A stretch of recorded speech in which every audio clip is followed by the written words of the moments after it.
Alkitab kita dalam 2 Korintus pasal yang kelima ayatnya yang ke-11. Saya baca demikian firman Tuhan. Kami tahu apa artinya takut akan Tuhan. Karena itu kami berusaha meyakinkan orang. Bagi Allah hati kami nyata dengan terang. Dan aku harap hati kami nyata juga demikian bagi pertimbangan kamu.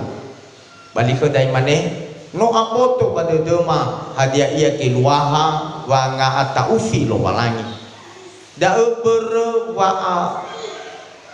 wa ma'odedeg ena efaduhu dedeniha bahema no asa ila raaga lo walangi ba madona goi wa badudemi no mi'ilah raga. Bapak Ibu Saudara, saya berikan sebuah judul firman Tuhan, takut akan Tuhan, atau nama likoda adalah sangat taufi lowalangi. Dua arti tentang takut Bapak Ibu, atau sekali lagi dua hal yang harus kita perhatikan tentang takut. Dan ini sangat berbeda dan ini sangat bertolak belakang.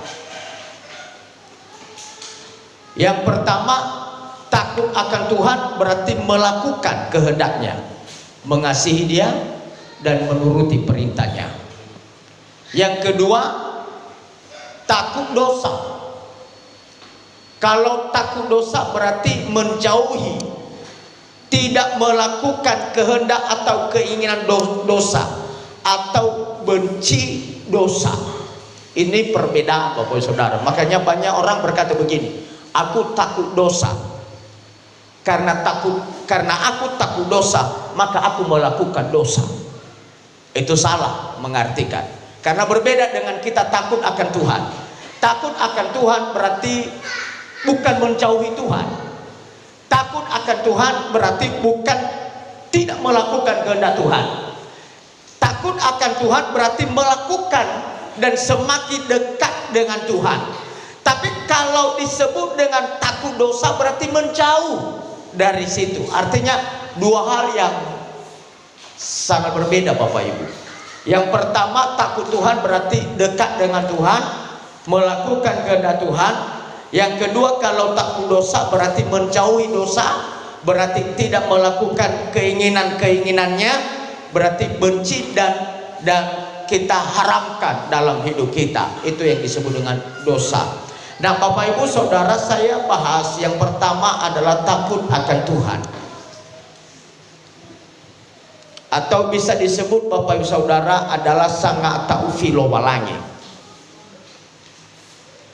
Takut akan Tuhan adalah menyangkut dengan perasaan hormat, menghormati, kagum, bertakwa, atau mendekatkan diri kepadanya. Itu yang disebut dengan takut akan Tuhan. Takut akan Tuhan berarti mendekatkan diri kepadanya Bapak Ibu Saudara. Mendekatkan diri kepadanya dan melakukan segala kehendaknya. Itulah orang yang takut akan Tuhan. Ada beberapa Bapak Saudara janji orang yang takut akan Tuhan. Ada beberapa janji Tuhan. Coba tolong bisa ditayangkan supaya bisa dibaca, didengar, dan dicepatkan ditayangkan. Janji Tuhan bagi orang yang takut akan Tuhan. Yang pertama dalam Mazmur 34 ayat 10-11.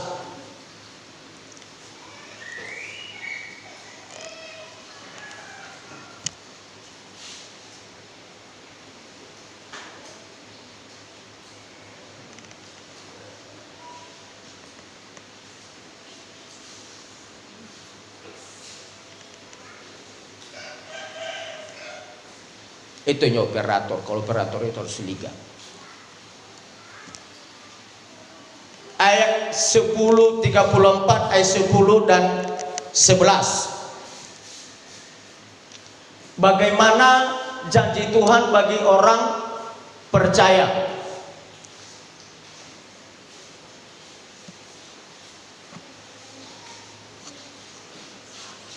Ini ayat 11, ayat 10-nya.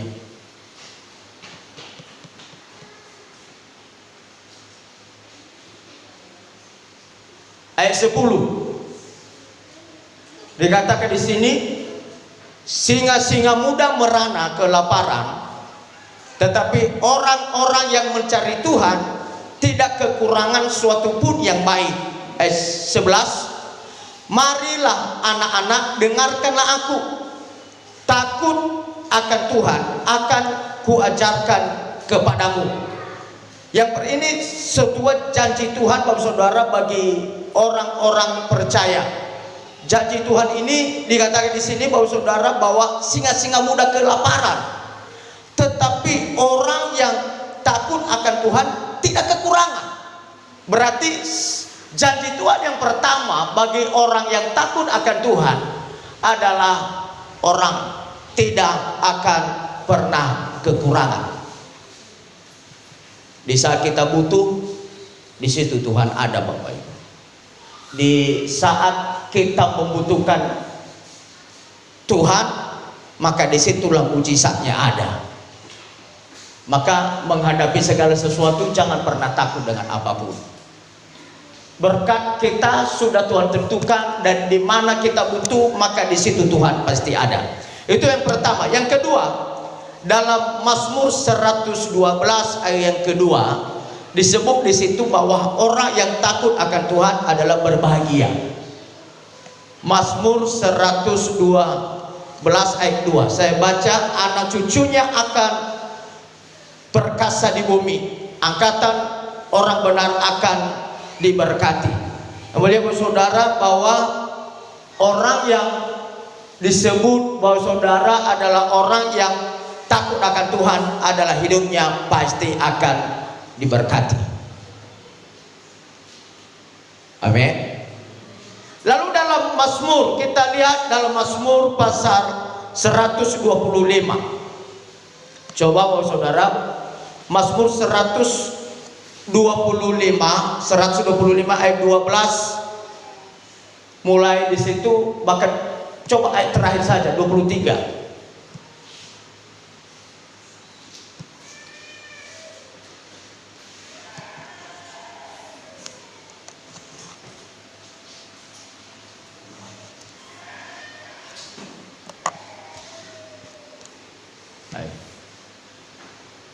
Aray taba pergiu bayoku wadabihu. Aray taba ngay di tanuba ya go wada buaya. Aray ramani taba kuwa balo fagatigati yawa. Haleluya.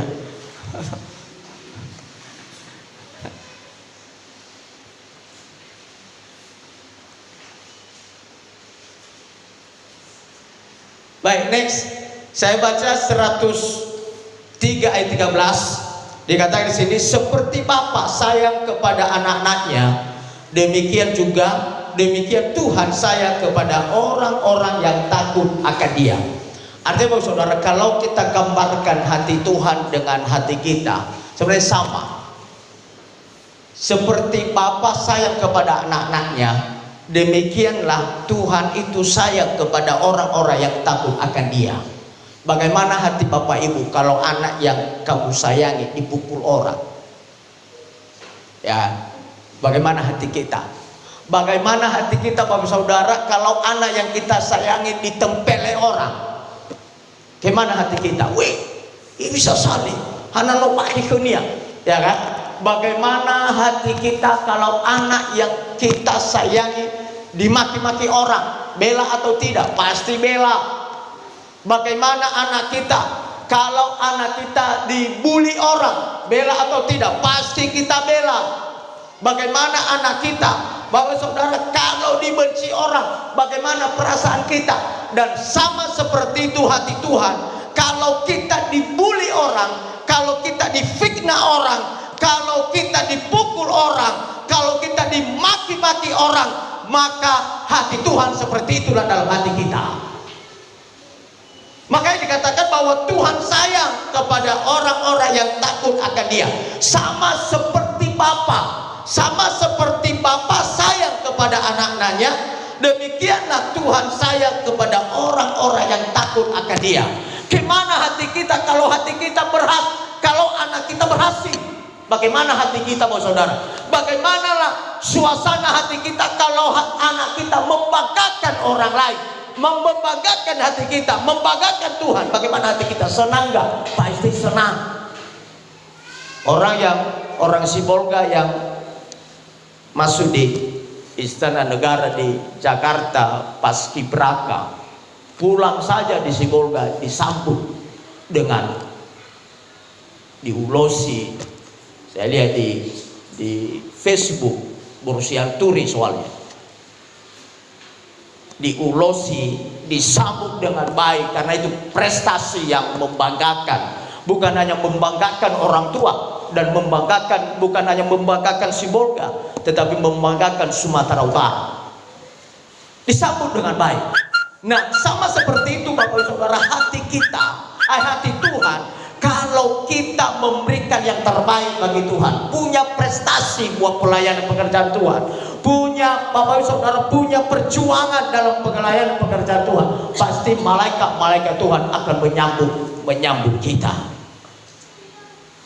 Amin. Nah, seperti ini Bapak Saudara, hati gimana hati kita kalau anak-anak kita menuruti terus apa yang kita mau. Nunggu nanti ada aku vino nohori ke vino bapola nafo, tidak pernah menolak, dia ambil. Nunggu ayat anak bagita tola mana bagita bermula sulit sih mana ya tak yang ada bagita. Kemanalah hati kita? Orang yang selalu menuruti setiap perintah kita, Bapak Saudara, setiap pelayanan, setiap apa yang kita sampaikan, Bapak Saudara. Demikian juga kadang-kadang jemaat ini bertanya-tanya, kenapa gembala dekat dengan itu? Kenapa gembala beda bisa berani menyuruh itu? Aku beda, Bapak Saudara. Orang yang kadang-kadang tidak mau disuruh, saya tidak mau suruh. Kalau orang yang bisa disuruh, saya suruh. Oh, saudara, kadang-kadang seperti itu. Dan Tuhan itu juga seperti itu dalam hidup kita. Hanya orang yang menuruti perintahnya, hanya orang yang dekat dengannya, hanya orang yang taat pada perintahnya, hanya itulah yang Tuhan sayang. Amin. Kalau bapak-bapak bisa membandingkanlah, kalau 10 anakmu, bukan 10-nya kamu sayang, bukan 10 orangnya kamu sayang, tapi di antara 10 orang pasti ada 1 orang yang paling kamu sayang.